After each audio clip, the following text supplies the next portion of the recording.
que os céus se abram sobre nós, que nada daquilo que está sendo ministrado aqui nesses dias, Senhor, caia pela beira do caminho, ou caia entre as pedras, ou caia, Senhor, num solo cheio de espinhos, mas que caia, Senhor, num solo fértil, e que venha frutificar a 30, a 60, a 100 por um, Senhor. Nos dê esclarecimento espiritual, nos dê entendimento espiritual, tira todo o engano, Senhor, da nossa mente, dos nossos corações, todo engano, toda futilidade, tudo aquilo que é mentiroso, tudo aquilo que não é genuíno, tudo aquilo que não é gerado pelo Teu Espírito. Tira de nós, Senhor. Nós queremos andar na verdade, nós queremos andar na retidão, nós queremos andar, Senhor, na realidade da Tua palavra, na realidade espiritual do Teu reino. Em nome de Jesus, Pai, ajuda-nos, Espírito Santo. Sem Ti nós não podemos fazer nada. Nós dependemos de Ti, Espírito de Deus. Nós dependemos de Ti. Leva os nossos pensamentos cativos à obediência do Senhor. Anula todo sofisma, destrói as fortalezas e qualquer argumento que se levante contra a Tua palavra, contra a Tua vontade, contra o Teu conselho, que caia por terra em nome de Jesus, e que nós sejamos, Senhor, feitos, transformados, Senhor, a cada dia, por meio da Tua palavra. É o que nós te oramos, ó Pai, em nome de Jesus. Aleluia. Glória a Deus. Vamos lá, em posição de mãos.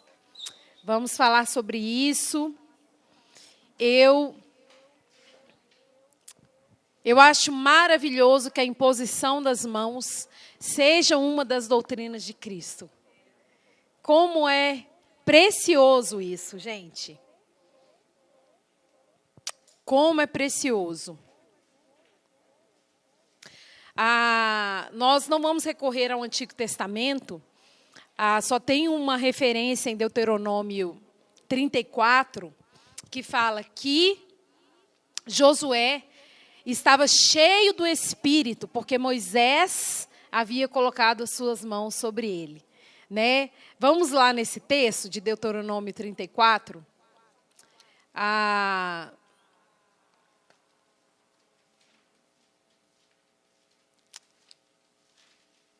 Vocês sabem que desde esses tempos antigos aqui do Antigo Testamento, o quão sério o povo de Deus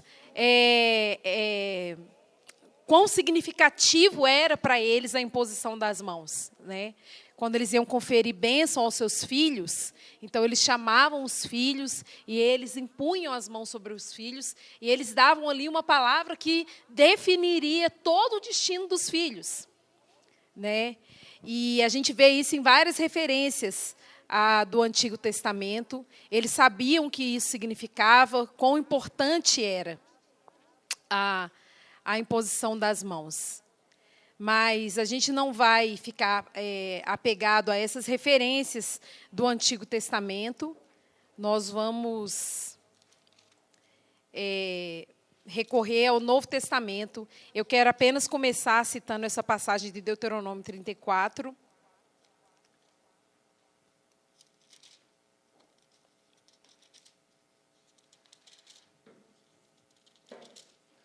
O assunto da imposição das mãos, gente, é um assunto que gera muita polêmica. Existem pessoas que têm dúvidas.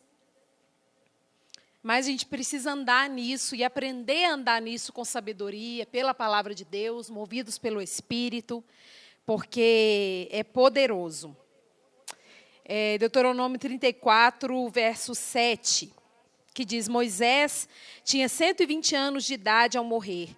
Ele enxergava muito bem e ainda possuía vigor. O povo de Israel pranteou Moisés. Não, deixa eu ver se é esse texto mesmo. É o 9. Tá, é porque eu comecei a ler antes, né? E Josué, filho de Num, estava cheio do espírito de sabedoria, pois Moisés impôs as mãos sobre ele. E o povo de Israel tinha consideração por ele e realizou o que o Senhor ordenou a Moisés. Então, é maravilhoso ver a promessa de Deus sobre Josué E a maneira como Deus falou com ele: Josué, assim como eu fui com Moisés, eu serei contigo. Mas o que é incrível, gente, na questão da imposição de mãos, é que ela é um ato, uma atitude de poder. Entende? É uma atitude de poder. É uma atitude que confirma aquilo que está sendo declarado sobre aquela pessoa. Entende? Então, ela vai além da palavra. Tipo, Josué, ele já tinha a palavra de Deus. Josué, assim como eu fui com Moisés, eu vou ser contigo. Você é o meu escolhido. Moisés fez o povo sair daquela terra do Egito. Você, Josué, vai colocar o povo para dentro da terra prometida. Eu vou ser fiel com você, eu não vou te deixar. Então, Josué, ele tinha sobre ele já a palavra de Deus, mas a imposição de mãos foi necessária. Então, vocês veem o quanto isso é significativo. Ela foi necessária. Então, Moisés pegou o mãozão dele, colocou em cima da cabeça de Josué, e Josué ficou cheio do espírito de sabedoria a partir disso. Amém? Então, vamos lá. Assim como o batismo nas águas, a imposição de mãos tem um lugar e um significado muito profundo na vida espiritual. Foi praticado por Jesus e, naturalmente, foi ensinado e transferido para os apóstolos que absorveram o ensinamento e andavam na prática constante dessa doutrina. Então, a gente tem várias referências sobre isso e a gente vai começar com Jesus. Amém? Mateus 8.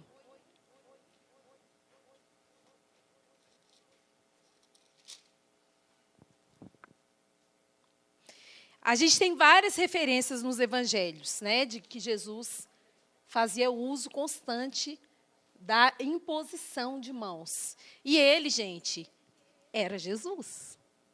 Mesmo assim, ele fazia isso, ele tinha essa atitude. Vocês entendem isso?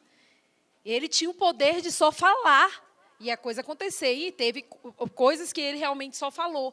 Mas a gente vê várias vezes ele também impondo as mãos, impondo as mãos. Então, isso é muito sério. Mateus 8, verso 2. Então, um homem afligido por lepra, aproximou-se, ajoelhou-se na frente dele e disse-lhe: Senhor, se você quiser, pode purificar-me. Jesus estendeu a mão, tocou-o e disse: quero, fica limpo. E imediatamente ele foi limpo da sua lepra. Isso é tão poderoso porque vocês sabiam que naquela época as pessoas que tinham lepra, elas tinham que viver excluídas, né, isoladas. E Jesus toca nesse homem, gente. E isso significa tanto para nós, porque que amor, né? Que amor, que coração. Ali ele estava quebrando um protocolo, porque, na verdade, esse isolamento de quem era leproso foi estabelecido por Deus na lei. Vocês estão entendendo? Mas Jesus quebra tudo isso. Então, ele vai além daquela limitação da lei e ele toca naquele homem. Ele não apenas fala, seja curado, mas ele toca naquele homem leproso. Ele impõe as mãos sobre ele e esse homem é imediatamente curado da sua lepra. Mateus 9.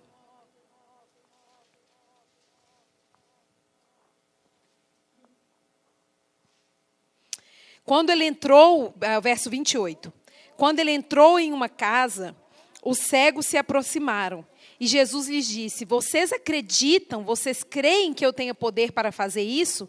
E eles responderam: sim, Senhor. Então tocou-lhes os olhos e disse: que lhes seja feito de acordo com a sua fé, de acordo com a sua confiança.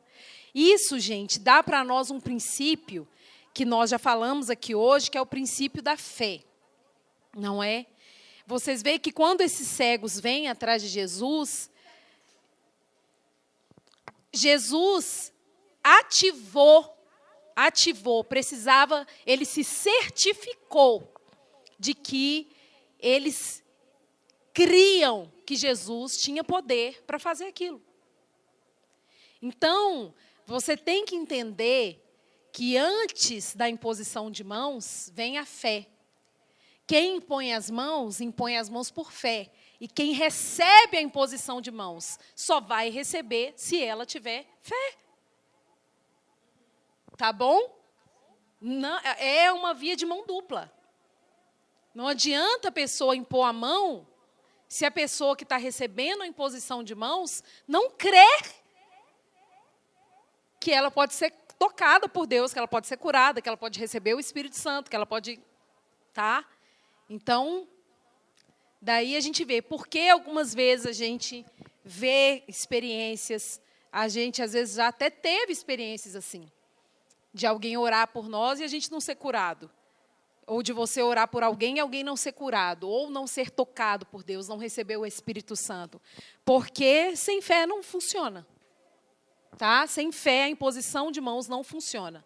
Vocês veem que Jesus estava ali diante daqueles cegos, e ele se certifica. Vocês realmente acreditam que eu tenho poder para fazer isso? E eles falaram sim. E então, ele impôs as mãos. Tá? É tão simples, mas sem fé não funciona. Ok? Vamos lá, então. Deixa eu ver se tem mais alguma referência em Mateus. Marcos 8.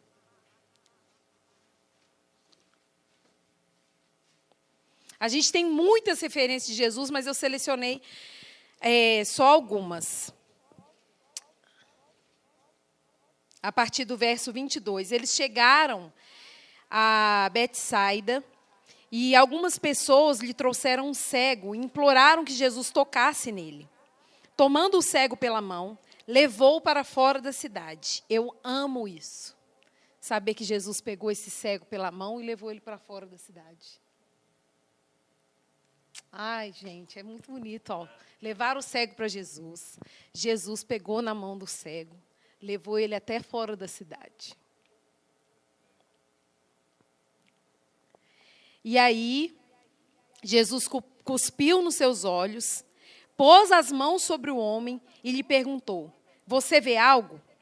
O homem olhou para cima e disse: vejo pessoas, mas elas se parecem como árvores em movimento. Então Jesus colocou as mãos sobre os olhos do homem outra vez. Ele fixou os olhos e a sua visão foi restaurada, podendo enxergar com nitidez. E então Jesus mandou para casa com as seguintes palavras: não volte para a aldeia. Aqui da outra pregação, não é o nosso objetivo. Entende? Mas é tão maravilhoso isso, gente. A gente entende aqui, pela interpretação superficial aqui dessa palavra, a gente entende que esse homem não era um cego de nascença. Porque se quando Jesus tocou nele numa vez, Jesus perguntou: você está vendo? Ele falou: não, eu vejo os homens, mas como árvores. Ou seja, ele já tinha uma referência do que era uma árvore. Enfim, e aí Jesus vai e toca nele de novo. Isso também nos ensina muito, gente. Porque mesmo sendo Jesus precisou tocar nele 2 vezes. Tá, gente? E se precisasse tocar 3, 4, 5, Jesus ia tocar, gente. Tá? Então, a gente tem que guardar essas coisas, porque essas coisas são aplicação pessoal, é aplicação na nossa vida cristã, na nossa maneira de lidar com essas coisas. Mesmo sendo Jesus, tocou uma vez, mas não foi o bastante. Então, Jesus foi e tocou novamente no moço. Então, ele viu, o olho dele fixou e ele pôde enxergar claramente. Então, Jesus tocou 2 vezes nele e foi muito forte, não é? Marcos 10, 16.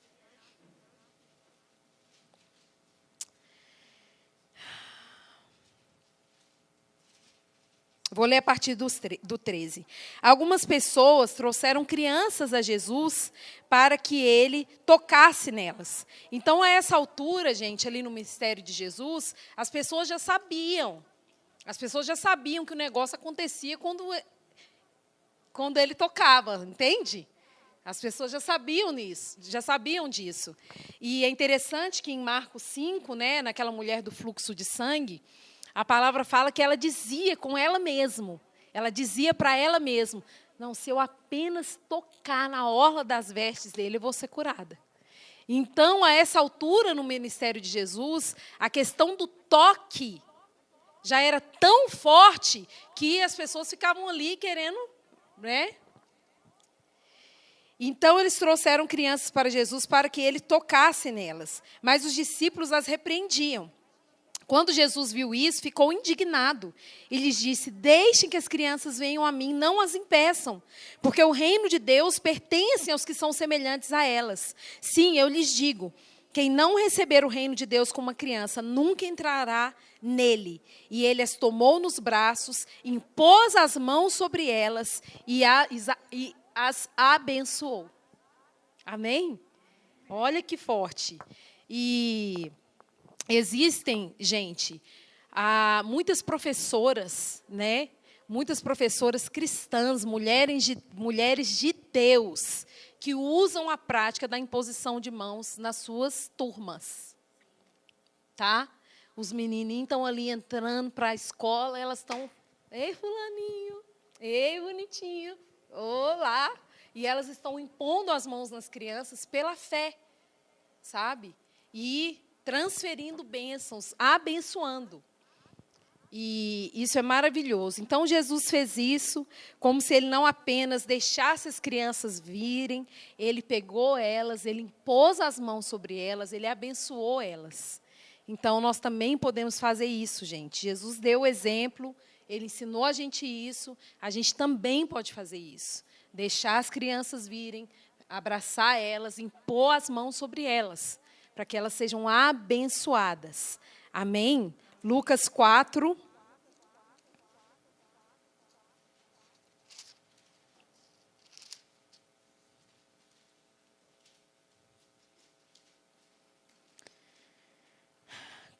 Depois do pôr do sol, o povo trouxe a Jesus pessoas com vários tipos de doença. E ele pôs as mãos sobre cada uma delas e as curou. Então, as pessoas trouxeram até Jesus pessoas com vários tipos de doença. Eu sempre falo, gente, que a atmosfera em torno de Jesus não era uma coisa confortável. Você está cercado de pessoas com todo tipo de doença. A gente, às vezes, fica perto de uma pessoa doente, a gente fica constrangido, a gente fica se sentindo mal. A gente não gosta, é uma coisa que incomoda a gente, ficar perto de alguém que está doente. Então, a situação em volta de Jesus, a situação em torno dele, não era uma coisa bonita. Não era uma coisa legal. Mas o amor dele cobria tudo aquilo, a misericórdia dele cobria tudo aquilo, a compaixão dele cobria tudo aquilo. Então, as pessoas traziam pessoas com todo tipo de enfermidade. E ele, então, aqui nessa passagem especialmente, ele pôs as mãos sobre cada uma delas. E ele curou elas, e elas foram curadas. É lindo, né? Uma coisa muito importante, gente, a respeito da cura, é que não existe cura sem compaixão. Sabe? Não existe cura sem compaixão. A compaixão é algo que nós precisamos receber do coração de Jesus. É algo que nós precisamos aprender do coração de Jesus. Às vezes, nós olhamos uma pessoa que está enferma, tem alguém que está enfermo perto da gente, e a gente não consegue ter a compaixão para nos mover como um instrumento de cura na vida daquela pessoa. Às vezes a gente tem dó. A gente tem dó de ver a pessoa naquela condição. Mas a gente não consegue ter compaixão, a compaixão de Deus, a compaixão de Jesus, que nos move, então, para ser um instrumento de cura. E é algo que eu oro constantemente sobre a minha vida, E eu sempre oro, Jesus, me dá a sua compaixão. Me dá a sua compaixão, me ensina a olhar para alguém que está enfermo e ter a compaixão do Senhor por aquela pessoa. Porque a compaixão, gente, ela libera a cura. Sabe? Ela libera a cura. Então, nós precisamos disso. Jesus, ele se compadecia da condição daquelas pessoas. E isso, então, gerava cura sem fim, né? Isso é uma das coisas que entra de quando o apóstolo João fala. Olha, ele fez muitas coisas. Se a gente fosse relatar tudo que ele fez, não haveriam livros no mundo que poderiam conter tudo que ele fez. Então, a gente tem nos evangelhos, Mateus, Marcos, Lucas e João, algumas referências de cura. Mas, gente, é incontável. É incontável. As pessoas que Jesus tocou, as pessoas que ele curou. Sabe, eu acho que nem por toda a eternidade a gente vai ter uma consciência dessa dimensão, da dimensão do que foi o ministério de Jesus.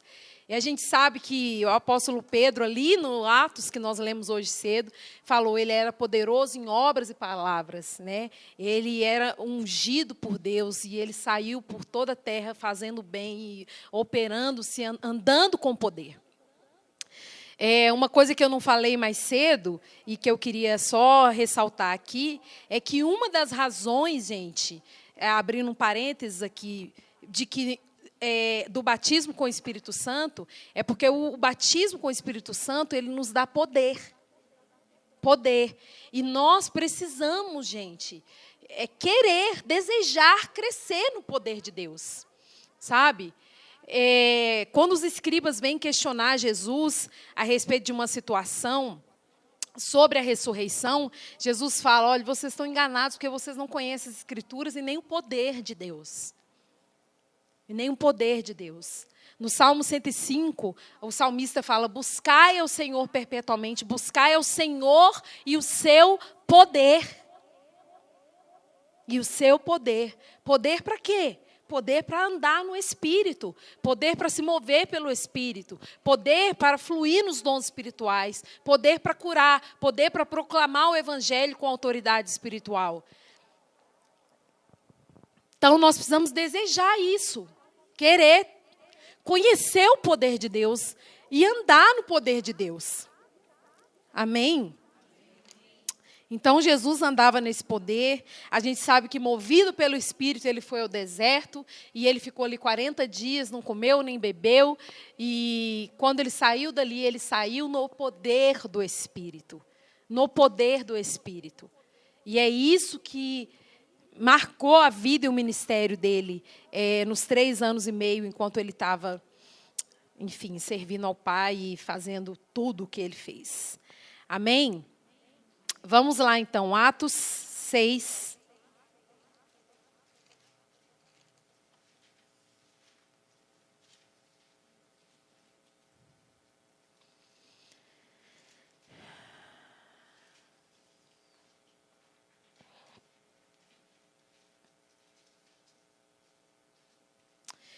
A partir do verso 2. Então, os 12 convocaram uma reunião geral dos discípulos e disseram, não é apropriado negligenciarmos a palavra de Deus e servir às mesas.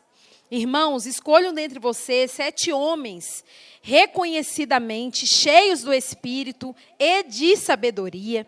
Nós os incumbiremos dessa tarefa importante e daremos atenção total à oração e ao ministério da palavra.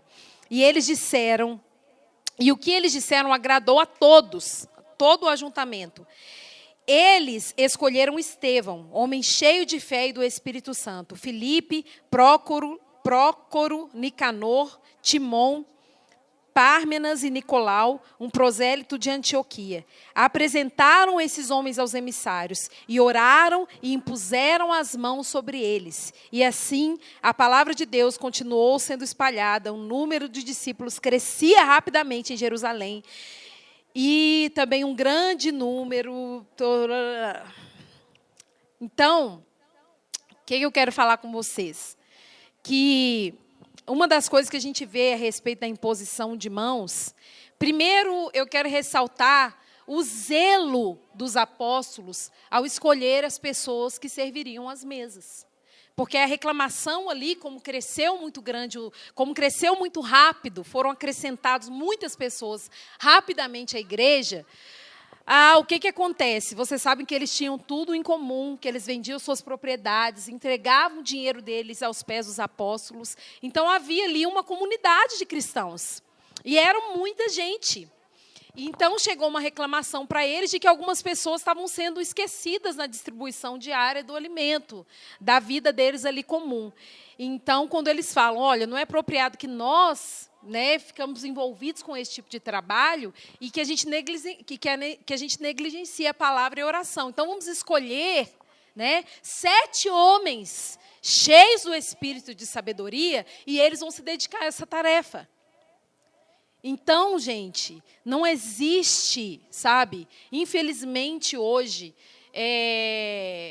no meio evangélico, existem muitas igrejas, existem muitas coisas aí que as pessoas delegam tarefas, porque a vida comum nossa, no lugar onde a gente congrega e se reúne como igreja, existe uma demanda.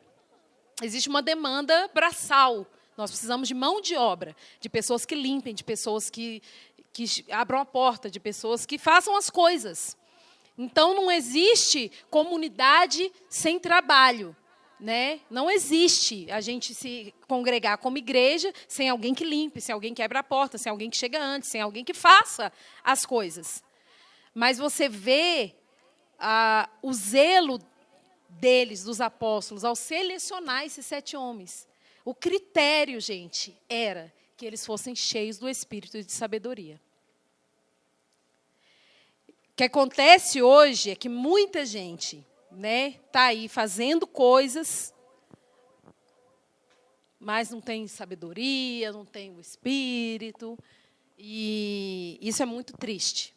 Porque, na verdade, em muitos lugares, o que acontece é que as pessoas elas querem fidelizar as pessoas. Então, se você começou a frequentar aqui a nossa igreja, e a gente não quer perder você, então a gente sabe que você está com o coração disposto para servir, não, então a gente vai te colocar para fazer alguma coisa. Porque daí você vai estar fidelizado com a nossa comunidade. Está entendendo? Você vai estar fidelizado com a gente, porque eu te deleguei uma tarefa. Você agora é parte do nosso grupo de obreiros, de diáconos. Você, então, agora está aqui com a gente. Entendeu? E, gente, isso não é certo. Isso não é certo. Tá? As coisas de Deus são sérias, a obra de Deus é séria. Nós precisamos de pessoas que queiram servir, sim, mas que elas sejam cheias do Espírito de Deus e de sabedoria para desempenhar, então, o trabalho que precisa ser feito, seja lavar vaso, seja limpar um negócio, seja abrir uma porta, mas que ela seja cheia do Espírito de sabedoria. Amém? Esse é o nosso critério. Tudo que a gente quer viver como igreja está aqui no livro de Atos. É o nosso padrão e é nisso aqui que a gente caminha. Amém? Então, quando eles foram selecionados, esses 7 homens, olha só para você ver o nível dos 7, Estevão. Só para você ver o nível desses 7, Estevão. Depois você lê Atos 7, que você vai entender o que eu estou falando. Então, eles impuseram as mãos sobre eles. Tá? Quando delegou a tarefa, impuseram as mãos sobre eles. Então, seja lá qual ministério você for fazer, qual seja o serviço que você for desempenhar na igreja de Jesus Cristo, você precisa ser enviado, você precisa ser abençoado, você precisa receber da parte da sua liderança essa imposição de mãos que vai te levar, então, a desempenhar esse serviço. Amém, meu povo? Ok. Vamos lá, Atos. Estamos no 6, vamos para o 8.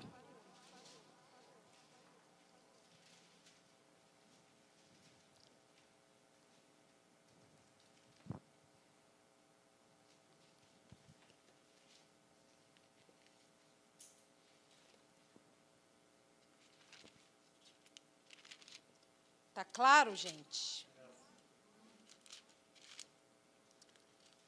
Atos 8.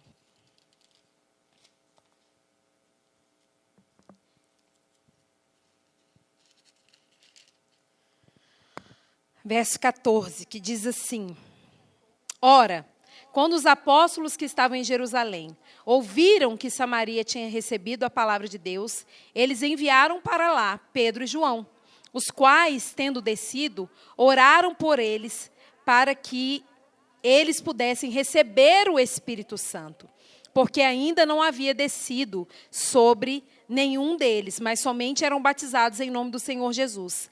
Então, lhes impuseram as suas mãos e eles receberam o Espírito Santo. Então, gente, eu quero continuar lendo, que essa palavra aqui é muito forte. E Simão, vendo, porque esse Simão tinha convertido.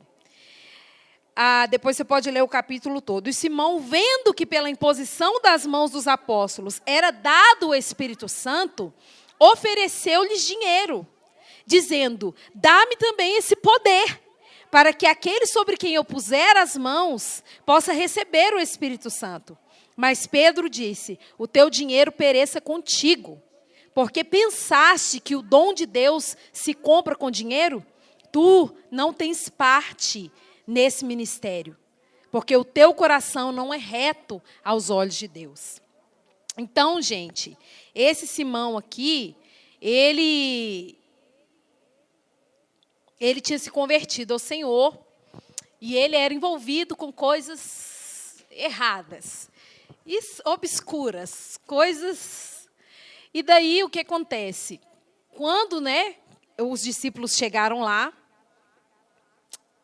Pedro e João, e aí esse Simão ficou doido quando viu que Pedro e João impunham as mãos das pessoas e as pessoas recebiam o Espírito Santo.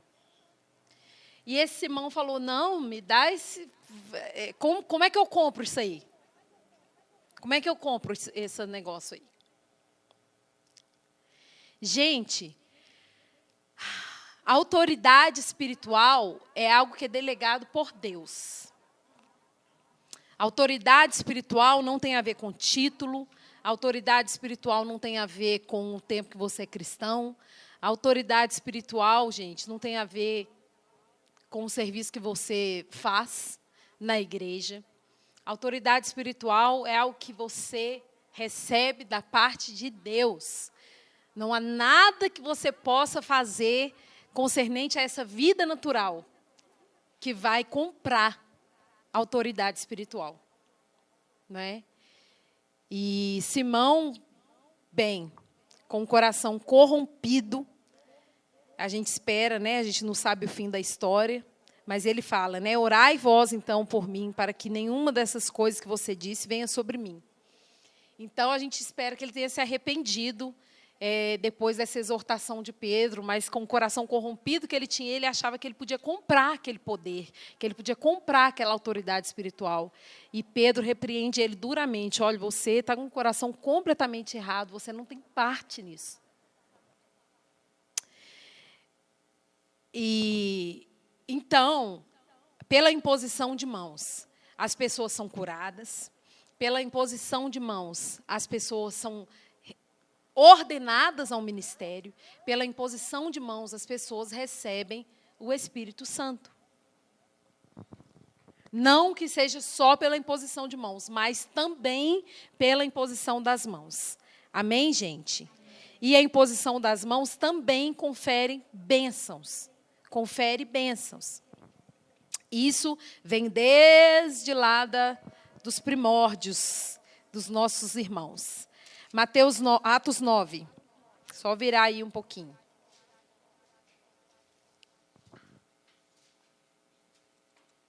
Aqui está falando sobre a conversão de Saulo, quando ele tem um encontro com Jesus ali no caminho de Damasco. E daí Deus fala com Ananias: olha, vai lá na casa e tal, impõe as mãos sobre Saulo, para que ele siga comigo então.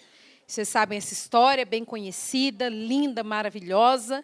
E aí o que acontece com o nosso precioso irmão Ananias, lá na eternidade? Vamos se encontrar com ele, não é? Vocês têm vontade de encontrar com alguém na eternidade, gente? Vocês pensam nisso? Eu penso, poxa, Deus, acho que vou passar uns 500 anos lá com Ananias, na casa dele, tomando um cafezinho, sabe? É minha heresia particular, tá, gente? Mas, eu penso, gente, vai estar todo mundo lá, hein? A congregação dos justos aperfeiçoados. Eu espero que a gente esteja lá para a glória de Deus, porque nós estamos sendo transformados. Amém? Então, Ananias, em obediência ao Senhor, vai, corajoso, né? Vocês lembram que ele fala, né, com Deus, a intimidade do moço, gente. Quando Deus fala com ele, vai lá, Ananias, porque esse Saulo, ele fala, né? Mas, Senhor, esse Saulo aí que o Senhor está mandando ir lá, ele veio para cá com ordem para matar a gente. Ou seja, ele dá uma checada com o Senhor, é isso mesmo. E Deus fala com ele, vai, porque ele é escolhido por mim, e eu vou mostrar para ele o quanto importa ele sofrer pelo meu nome. Amém? E daí o Ananias vai, e o que acontece? Verso 17 de Atos 9. E Ananias foi pelo caminho e entrou na casa, e impondo as suas mãos sobre ele, disse: Irmão Saulo, o Senhor Jesus, que te apareceu no caminho por onde vinhas, me enviou para que recebas a tua visão e seja cheio do Espírito. Gente, é forte demais. Que isso, gente? O Saulo estava lá na cama, tadinho, estava lá cego, 3 dias sem comer, sem beber, atordoado, a vida dele nunca mais foi a mesma, meu Deus. De repente, chega o Ananias, o Ananias chega, coloca as mãos sobre ele e fala: meu irmão Saulo, o Senhor me enviou aqui para você ser curado, para você ser cheio do Espírito. Gente... não, gente. Que é isso? Atos 13.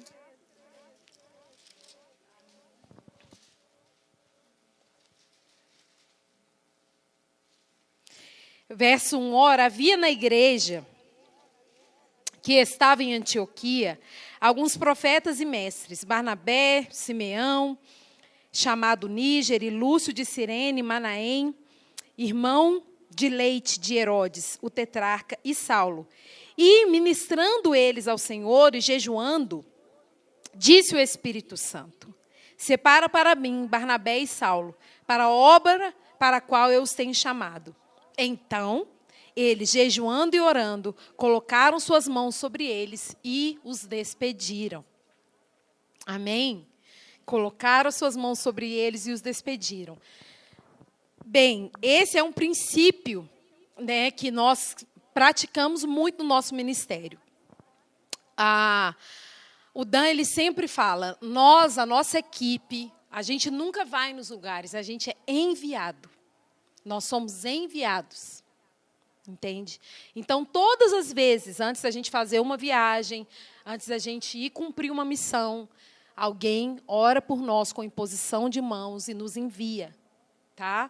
Mesmo o Júnior e eu, quando o Júnior vai ministrar em algum lugar, antes dele viajar, eu envio ele me envia, porque nós somos enviados. E antes da gente fazer uma missão, como, por exemplo, agora a gente foi para a Europa, o Dan orou por nós, nos enviou com imposição de mãos. Então, é importante a gente guardar e andar nesse princípio, tá?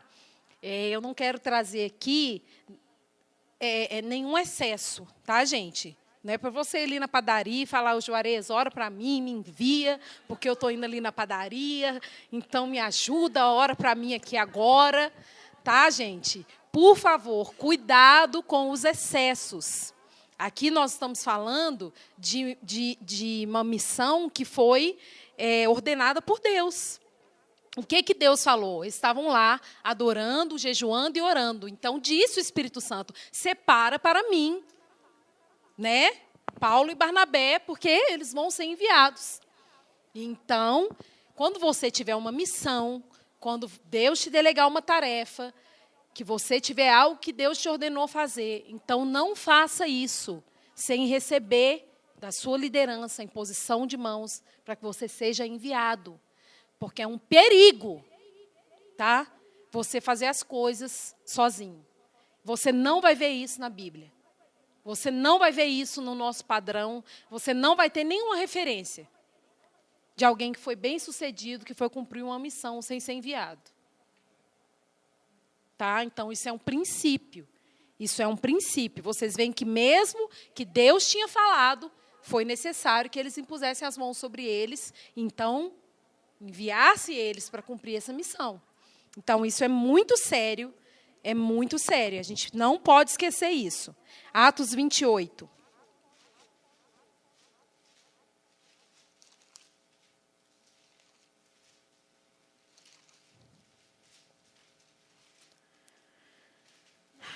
Agora, quando nós estávamos lá em Paris, uma moça lá de Betim, que está morando na Irlanda, foi ter com a gente lá. E ela foi para a Irlanda para estudar e tal, para fazer as coisas, para estudar inglês, estudar outras coisas. E ela se organizou, se mobilizou para estar com a gente um dia.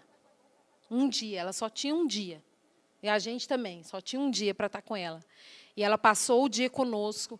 E antes da gente se despedir dela, nós oramos por ela e falou, nós vamos te enviar de volta para a Irlanda. Nós vamos te enviar de volta para lá. Você veio para cá, mas você agora não vai voltar lá da mesma maneira como você foi da primeira vez. Você vai ser enviada, sabe? Então, gente, isso muda tudo, tá? Isso muda tudo. Acreditem em mim, creiam na palavra de Deus, creiam nos seus profetas e vocês prosperarão. Atos 28. Deixa eu abrir aqui, que é melhor. A partir do verso 8. E aconteceu... Espera aí, gente, isso aqui está meio confuso. Tá, eu vou lendo aqui. E aconteceu do pai de Públio estar doente de febre. Ah, eu sei por que eu coloquei isso. E aconteceu do pai de Públio estar doente de febre, e com fluxo sangrento.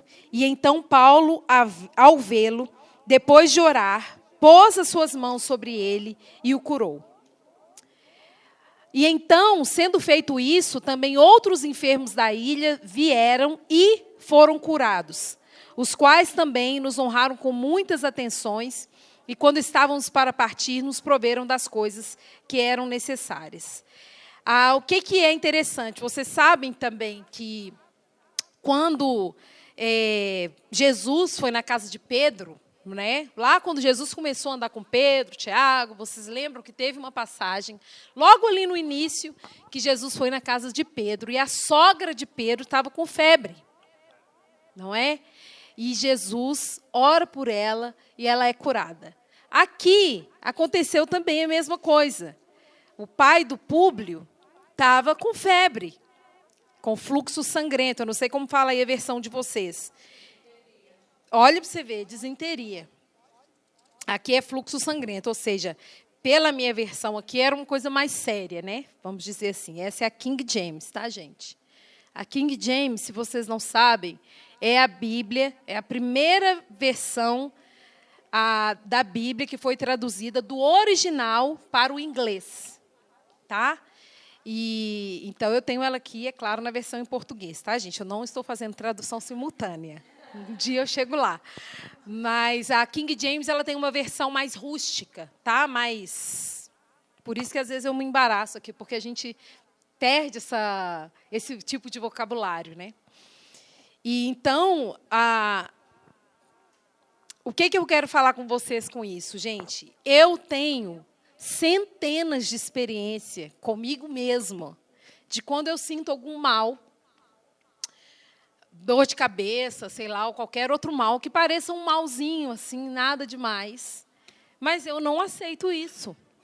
Eu não me submeto a isso, eu não dou crédito a nenhuma enfermidade, gente. Porque Jesus, Ele tomou sobre Ele todas as nossas dores e as nossas enfermidades. Ele tomou sobre Ele. Então, daí a necessidade tão grande de a gente conhecer Jesus, gente.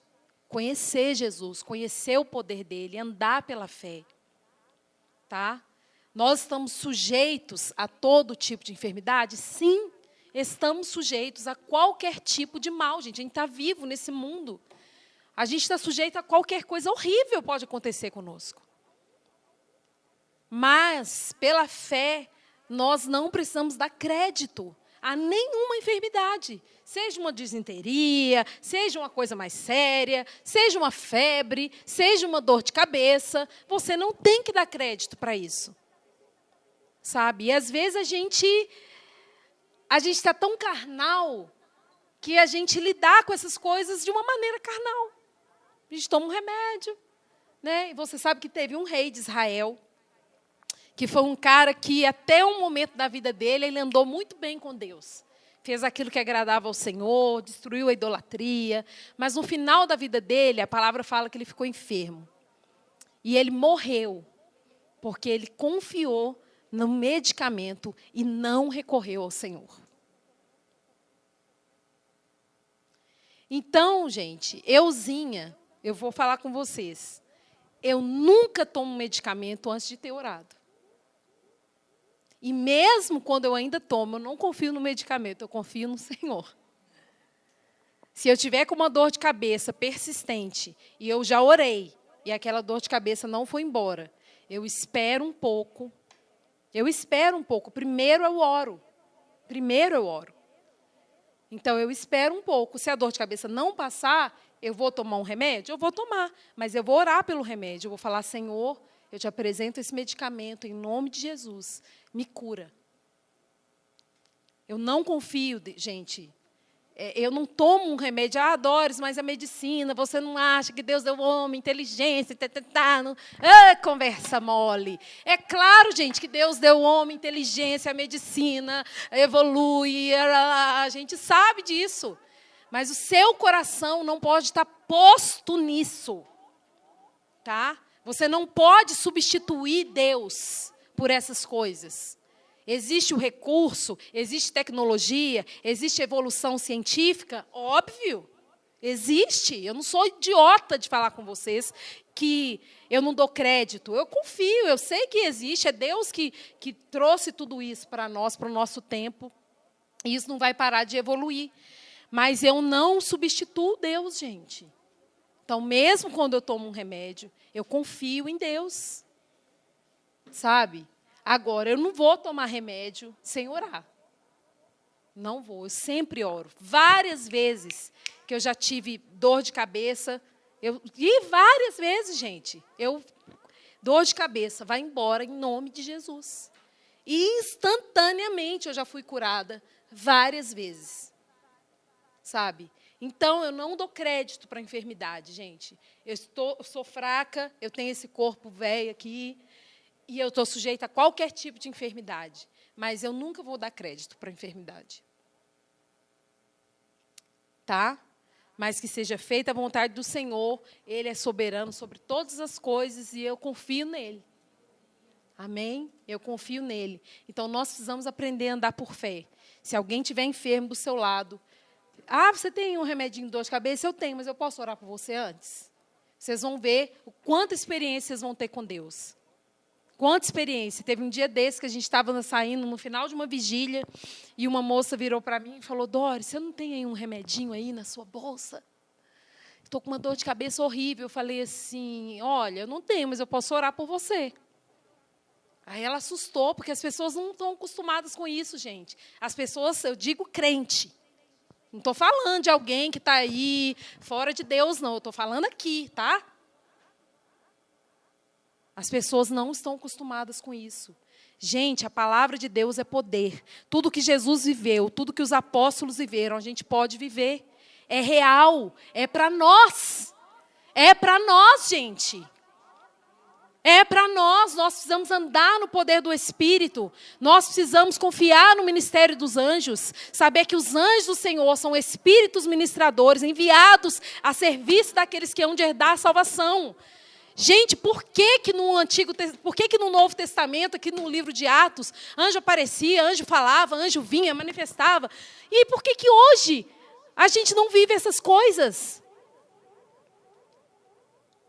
Sabe? Ou quando vive, tipo assim, fica parecendo que é uma coisa extraordinária, porque é tão raro. Não deveria ser raro. Deveria ser normal um anjo aparecer aqui para nós e falar: Juarez, vai lá na casa do fulano e faz isso assim, assim. Mas a gente não anda no poder do Espírito de Deus. A gente vive uma vida carnal e de vez em quando a gente fica super satisfeito com um arrepiozinho e para nós já está bom, já ganhamos a semana. É isso que acontece com a gente.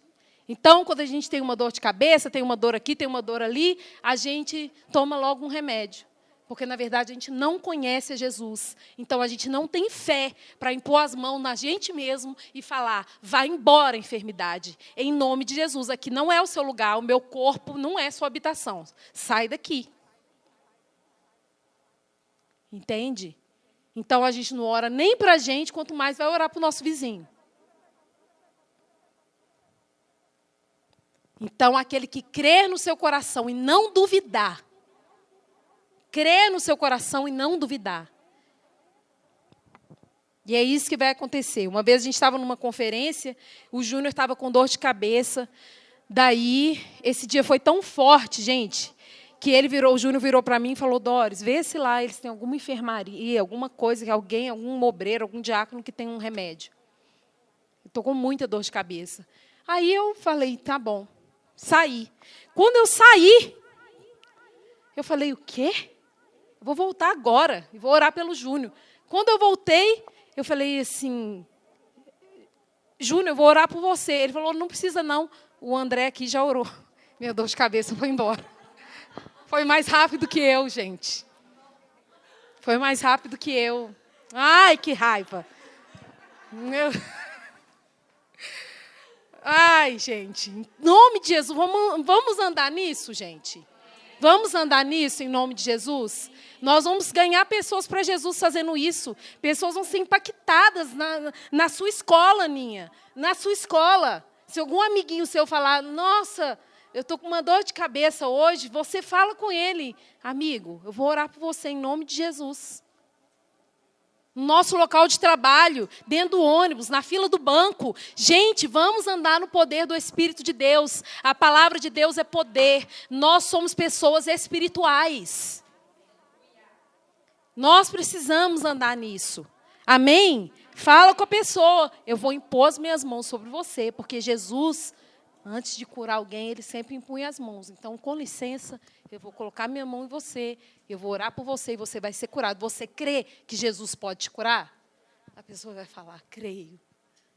Está feito. Onde dois concordam, Deus faz. Está ligado na terra, está ligado no céu. Deus vai fazer, essa pessoa vai ser impactada pelo poder de Jesus e, por causa disso, ela pode ter a vida dela, o destino dela, da família dela mudado para sempre.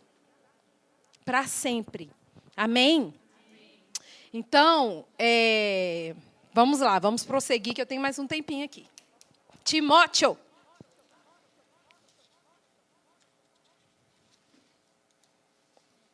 Quatro. Primeira.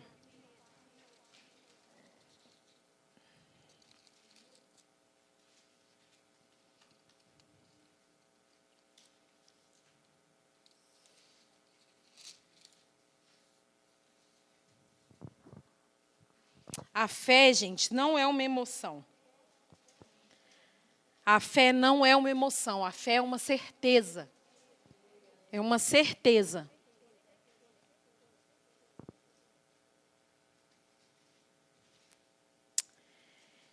Vamos lá. Vamos ler a partir do verso 12, para a gente pegar um pouquinho aí desse contexto, do que Paulo está ensinando aqui para Timóteo. Verso 12. Ninguém despreze sua mocidade, mas seja o exemplo dos fiéis na palavra, no procedimento, na piedade, em espírito, em fé, em pureza, até que eu vá, dedique-se à leitura e à exortação e à doutrina. Não despreze o dom que há em ti, o qual te foi dado por profecia, com a imposição das mãos dos presbíteros. Ok? Então, Paulo, ele está aqui falando isso com Timóteo. Ele fala, medita nessas coisas, entrega-te a ti mesmo inteiramente a elas, para que o teu aproveitamento apareça a todos. Tem cuidado de ti mesmo e da doutrina, continua nessas coisas, porque fazendo isso, te salvarás tanto a ti como aos que te ouvem. Então, Paulo está aí ensinando seu filho Timóteo. Timóteo, você age desse jeito, seja fiel, seja um exemplo. Não despreza o dom de Deus que foi dado a você pela imposição das mãos, pela palavra profética e pela imposição das mãos dos presbíteros. Tá?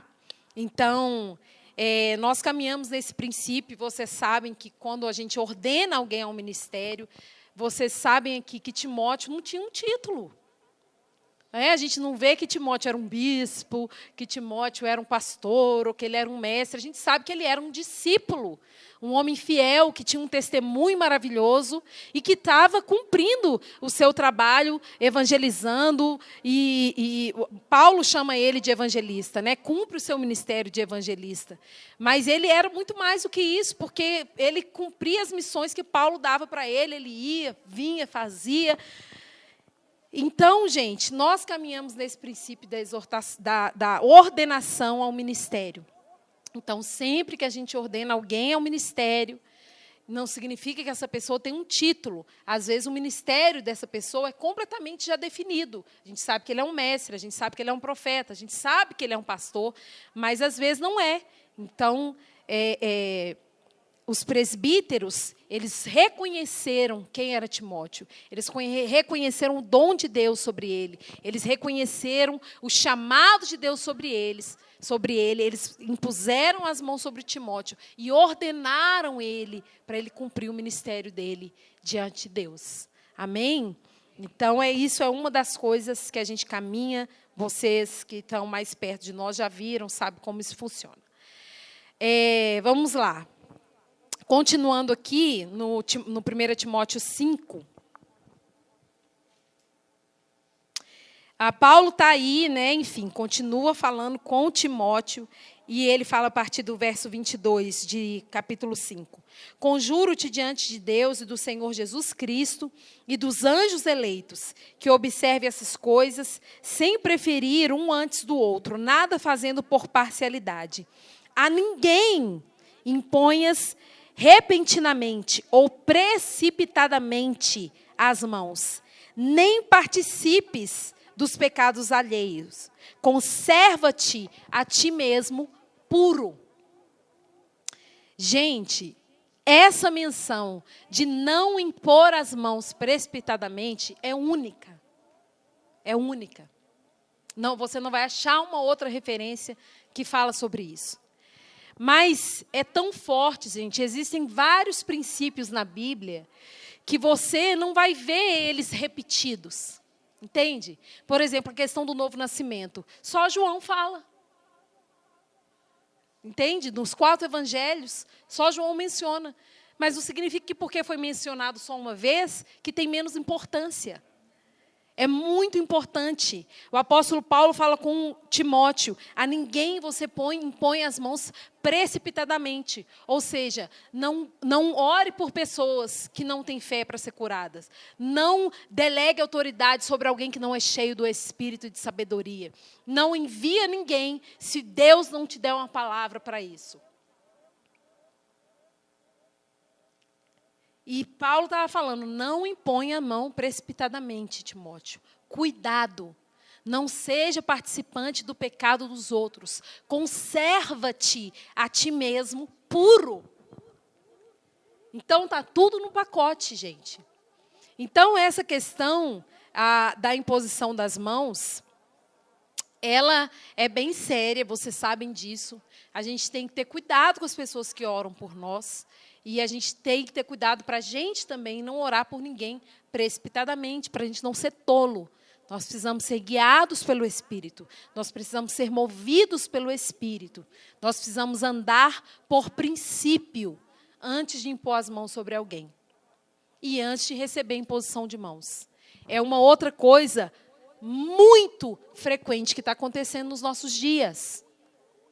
A gente que viaja, gente, que a gente vai em tudo quanto é igreja, eu vou falar com vocês.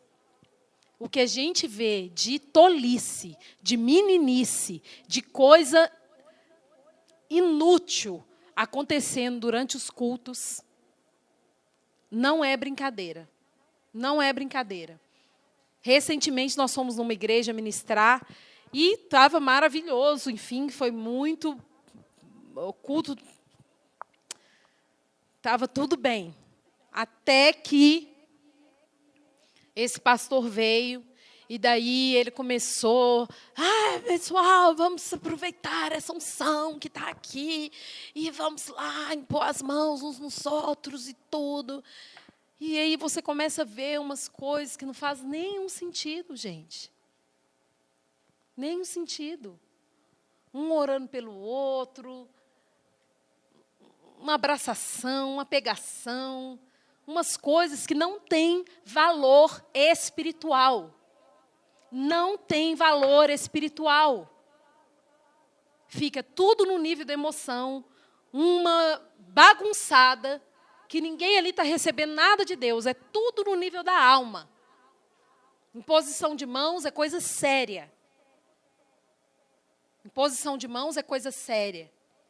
Você pode contaminar os outros e ser contaminado também. É coisa séria. Daí, o que aconteceu? O irmão veio, isso já aconteceu comigo também, gente. Uma vez a gente estava numa igreja também, e o culto tinha sido maravilhoso, não tinha nada mais para acontecer ali. Mas aquela pessoa que estava liderando o culto achou que queria estender a reunião. A adoração tinha sido maravilhosa, a palavra, a gente já tinha orado pelas pessoas, o culto já tinha terminado. Mas para ele não tinha terminado. Então ele pegou o microfone e ele começou, pessoal, vem todo mundo aqui para frente. E vamos orar uns pelos outros. E aí o que acontece? O Júnior foi saindo, todo mundo da equipe foi saindo. E eu fui ficando, gente. Eu fiquei.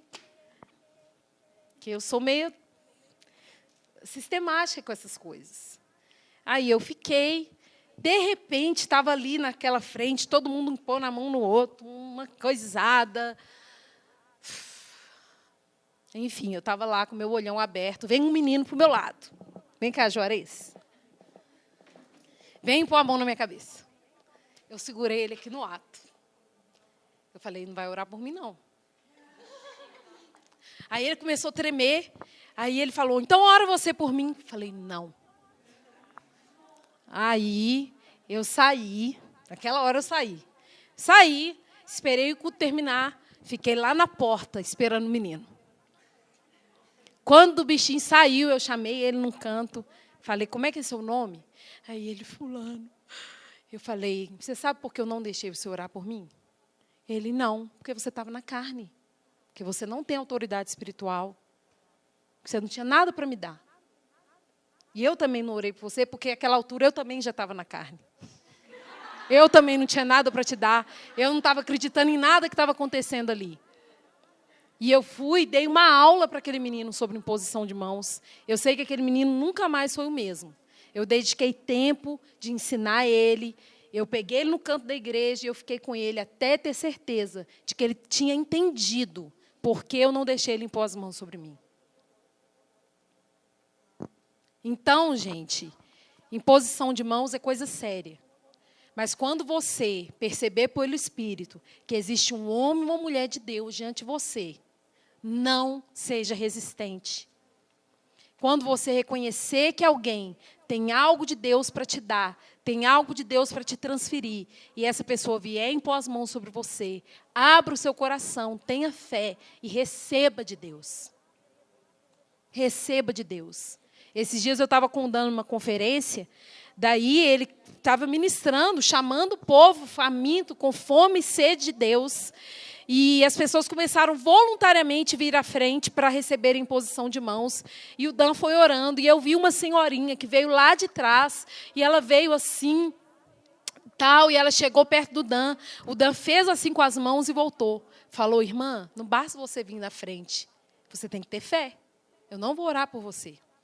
O Dan falou com ela. E ele não orou por ela.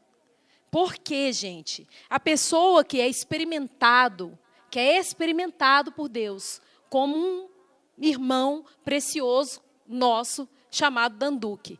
Ele discerne as coisas, ele tem discernimento. Ele tem discernimento.